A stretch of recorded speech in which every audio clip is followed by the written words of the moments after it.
E aí, pessoal, tudo bem? Sejam todos bem-vindos e bem-vindas aqui no mundo da programação, onde a gente está popularizando então conteúdo relacionado a Portugal.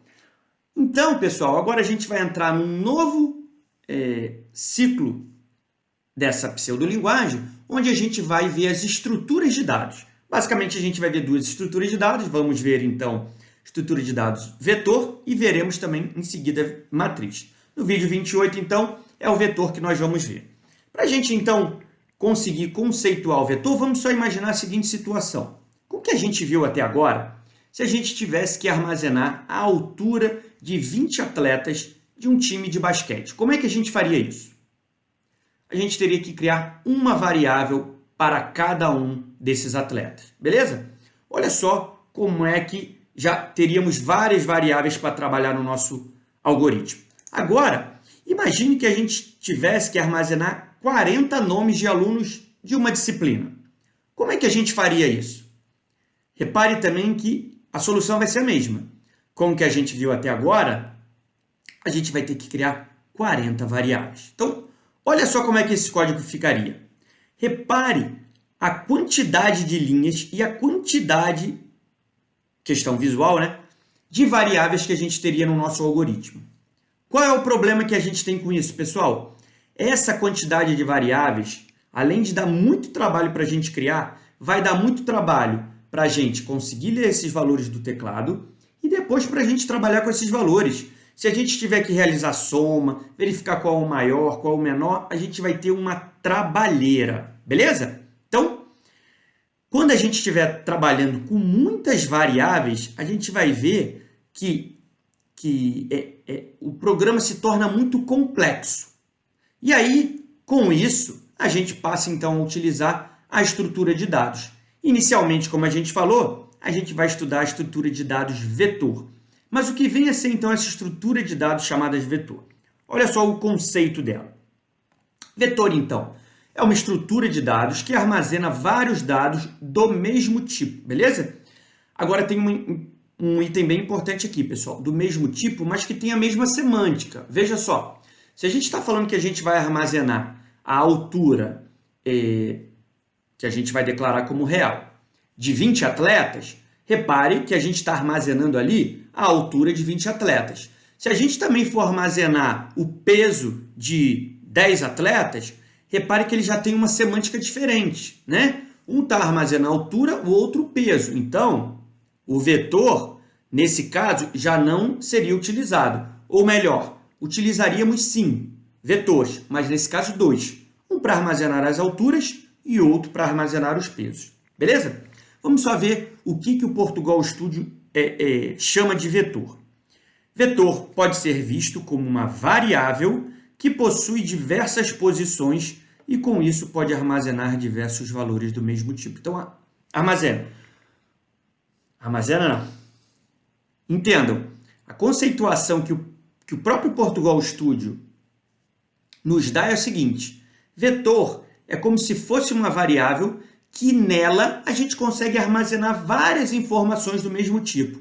Vamos ver como é que isso seria representado? Então, imagina que tenhamos lá a nossa memória. Temos lá as nossas variáveis. Nota, idade, nome. Beleza? O que a gente tem? Se a gente for relembrar, pessoal, dentro da nossa memória, a gente pode armazenar idade, por exemplo, sei lá, 35, a nota do aluno, nota 10, beleza? Se a gente passasse num determinado momento e lesse uma nova idade, sei lá, agora a idade é 40, o que acontece? Esse 35 some e aí a gente coloca a idade 40, beleza? Por quê?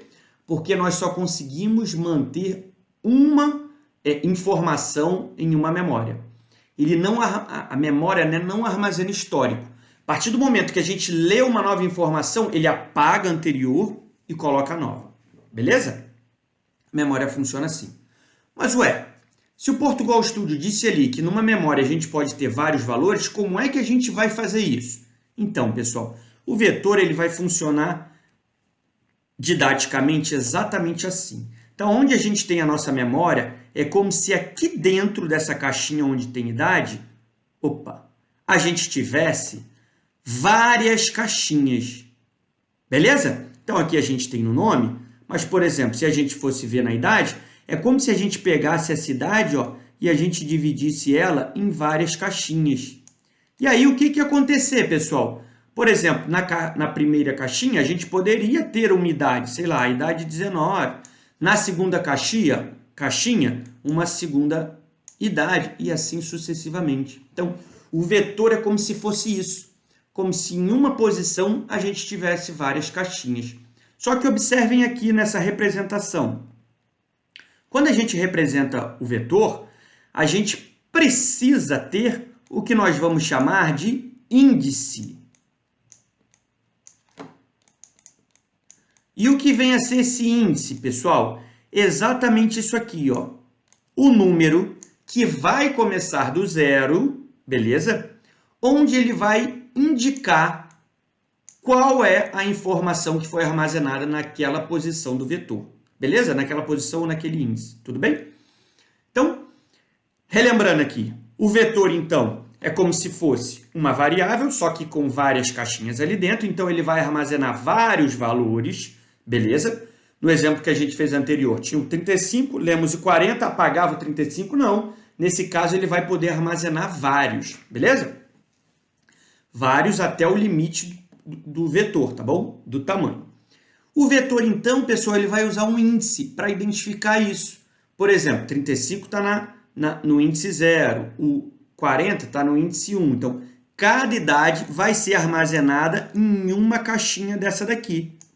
Beleza? E para isso, a gente vai utilizar o índice. O índice começa do zero, pessoal, por padrão, porque na linguagem C, que normalmente a gente acaba aprendendo depois de aprender o Portugal, o vetor sempre começa do zero, beleza? E outras linguagens de programação, o vetor também começa do zero. Então, para a gente não se confundir muito, quando a gente for migrar para essas outras linguagens, a gente começa, então, já padronizando aqui, que o índice também vai começar do zero. Beleza? Então, vamos seguir aqui, já que a gente viu a teoria. Como é que a gente declara, então, um vetor? Pessoal, vai ser muito parecido como a gente declarava uma variável.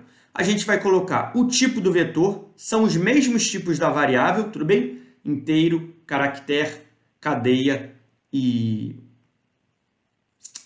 lógico.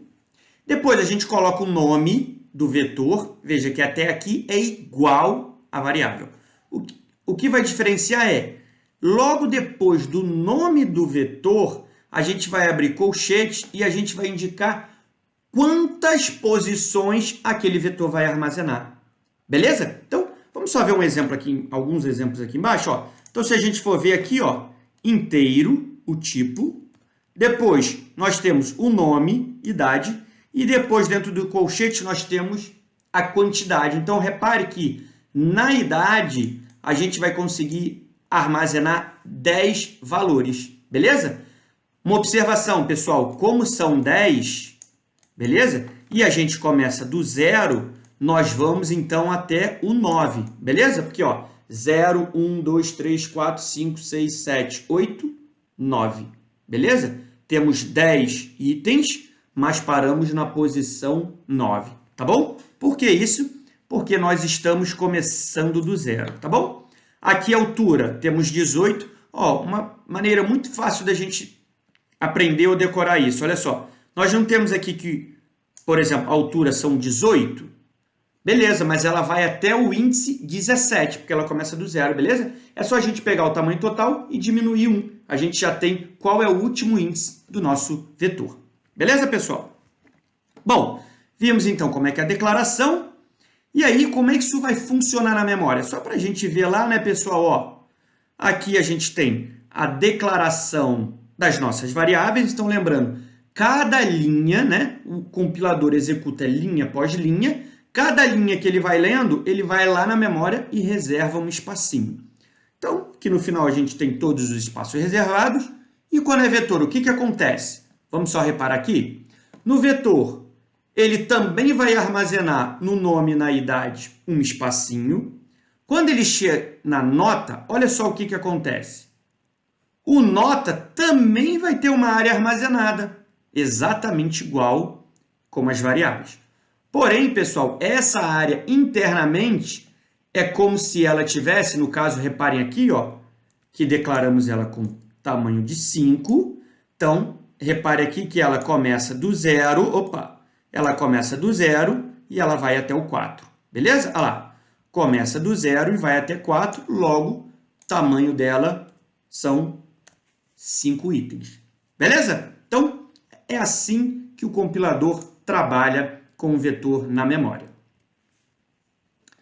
Só para a gente ter um exemplo aqui, pessoal, então, vamos só supor que a gente tenha a declaração de nome com 10 posições. Então, o que a gente falou, ó, repare que o nome começa do 0, beleza? Do índice 0, e ele vai até o índice 9, beleza? Porque ele está começando do 0. Então, olha lá. O que a gente tem? Ó, no índice 0, a gente tem o nome João, no índice 1, Alex, no índice 2, Maria, no índice 3, Luiz, no índice 4, Ana, e assim sucessivamente. Cada um dos nomes é armazenado exclusivamente em um índice, tá bom? Se a gente colocar dois nomes em um mesmo índice, pessoal, vai valer aquela mesma regra da memória. Fica o último valor a ser inserido na memória, beleza? Os anteriores ele vai excluir. Bom, vimos isso, como é que a gente vê, como é que esses dados estão na memória. Mas como é que a gente faz para incluir ou para ler uma informação da memória? Então vamos lá. Só retornando aquele exemplo que a gente tinha, só para a gente fechar esse conteúdo. Então, ao invés da gente utilizar 40 variáveis como a gente tinha definido, a gente não vai fazer isso. A gente vai utilizar, então, a declaração de um vetor, beleza? Repare que ó, essa quantidade de variáveis e essa quantidade de linhas, a gente substitui por uma linha com um vetor com tamanho 40, beleza? Simples, fácil, para a gente depois trabalhar da manutenção, beleza? Então, vamos para um exemplo. Como é que a gente faz, então, para armazenar uma informação, ou seja, ler uma informação do teclado? Da forma manual, pessoal, que a gente não vai utilizar aqui, uma vez ou outra podemos até utilizar, mas a grosso modo não. Como é que a gente faz, pessoal?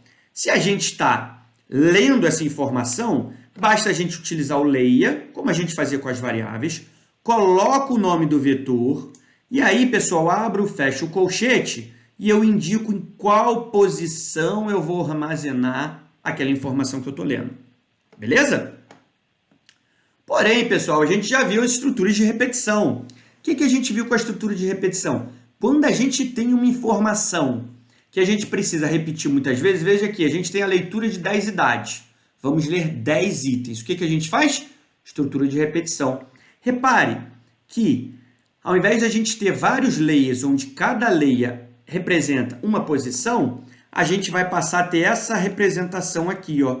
A gente tem, dentro de uma estrutura de repetição, no caso para, um layer, onde a gente tem o idade, e aí, ó, qual é a variável que está realizando o controle no nosso para? É o i.